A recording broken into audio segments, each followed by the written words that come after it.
Եթե առաջին հանրապետության քաղաքական միտքը լավ աշխատեր, այսօր կունենայինք բոլորովին այլ երկիր, մինչդեռ այսօր մենք բախվում ենք նույն վտանգներին, Աժամբյոնից առաջի ելույթի ժամանակ հայտարարել է Ուժեղ Հայաստան խմբակցության ղեկավարը։ Անդրադառնալով առկա մարտահրավերներին, Կարապետյանը նշել է, որ ամենաառաջնայինը նա է, որ պետք է թույլ չտալ Ադրբեջանին մեր երկրում ունենալ ժողովրդագրական ներկայացվածություն։ Կարապետյանը հայտնել է, որ իրենք շուտով կներկայացնեն հակասաֆարովյան օրենք, որով կարգելվի Ադրբեջանի քաղաքացուն Հայաստանում գտնվել 10 օրից ավել եւ գույք գնել։ Կարապետյանը զգուշացրել է, որ Ադրբեջանում նոր ազգային գաղափարախոսություն է ստեղծվում, որը օր առաջ պետք է կանխել։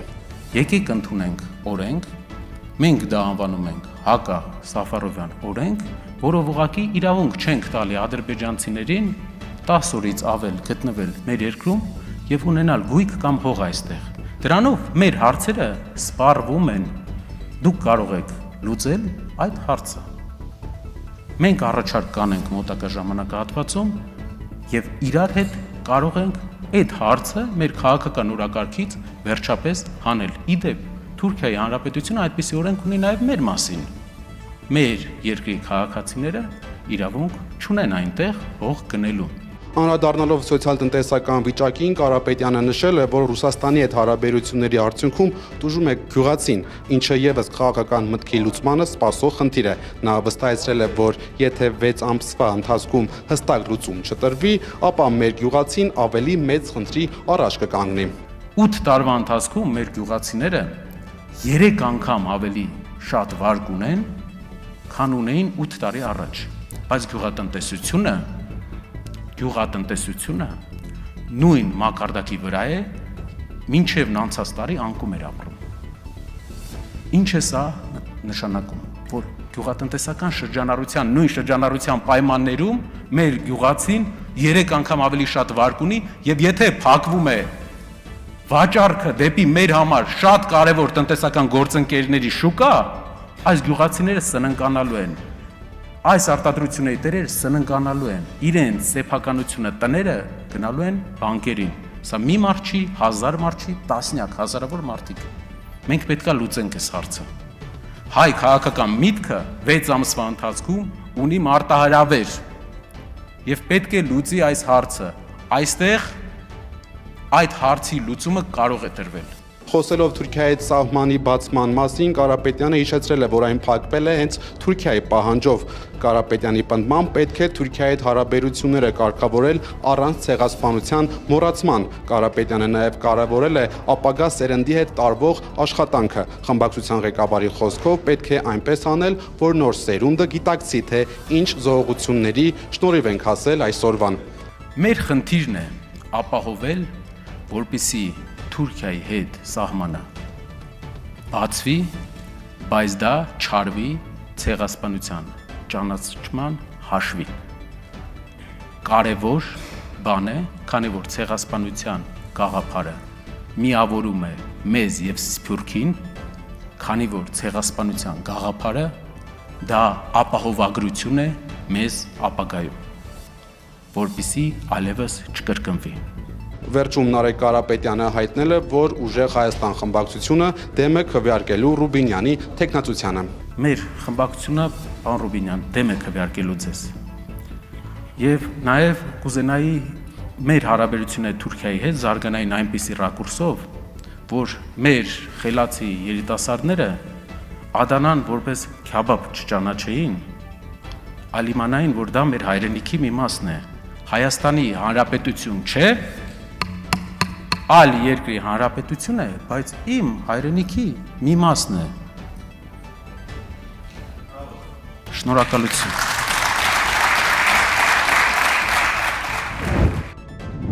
Ազգային ժողովի նախագահի պաշտոնում ընտրվելու համար առաջարկվել է Ռուբեն Ռուբինյանի թեկնածությունը։ Ռուբեն Ռուբինյանը ընտրվել է 9-րդ գումարման խորհրդարանի նախագահ 63 կողմ 28 դեմ ձայնով։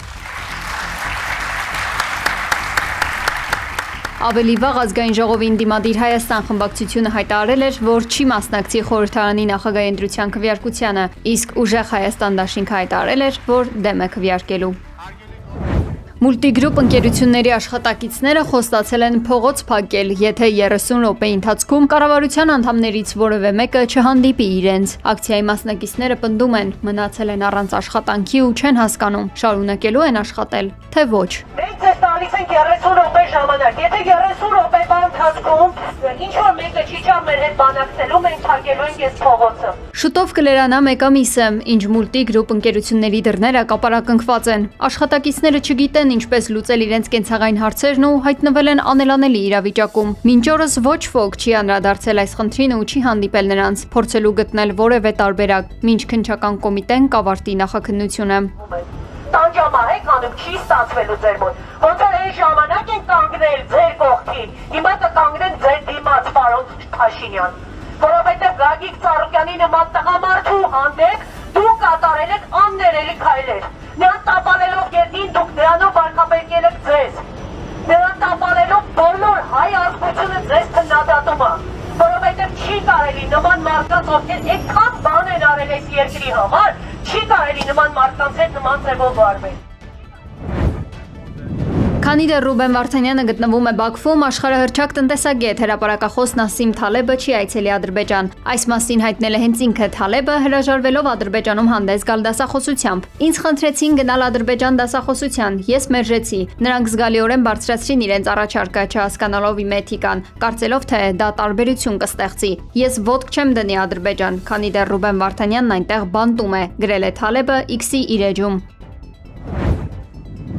Պաշտոնական Թեհրանը հերքել է ԱՄՆ նախագահ Դոնալդ Թրամփի այն հայտարարությունը, թե Վաշինգտոնը ու Թեհրանը պատրաստվում են խաղաղության բանակցություններ վարել։ Իրանի արտգործնախարարության խոսնակ Էսմայիլ Բաղային շեշտել է, որ ներկայումս Միացյալ Նահանգների հետ որևէ երկխոսություն չկա։ Փոխարենը, ըստ խոսնակի, Իրանը բանակցություններ է վարում միայն Օմանի հետ, Հորմուզի նեղուցով անվտանգ նավարկության երթուղու ապահովման շուրջ։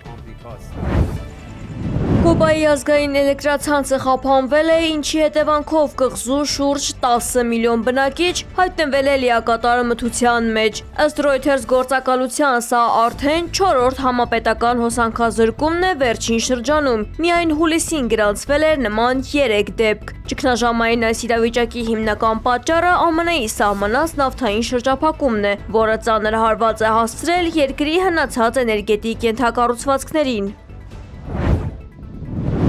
Բուդապեշտում անջատվել է պետական շենքերի և հուշարձանների դեկորատիվ լուսավորությունը, պատճառը Հունգարիայի միակ ատոմակայանի աննախադեպ կանգն է։ Դանուբ գետում ջրի ռեկորդային նվազման և երաշտի պատճառով ռեակտորների հովացումը անհնար է դարձել։ Վարչապետ Պետեր Մագյարը զգուշացրել է, որ 40 աստիճան շոգի ֆոնին ԱԷԿ-ի աշխատանքի դադարեցումը կարող է շաբաթներ տևել։ Երկրում հոսանքի և ջրի խնայողության խիստ ռեժիմներ են սահմանվել։ Ստեղծված ճգնաժամային իրավիճակում բնակիչները մեղադրել են գործող կառավարությանը և պահանջել են վերադարձնել նախկին վարչապետ Վիկտոր Օրբանին ու վերականգնել ռուսական էներգակիրների մատակարարումը։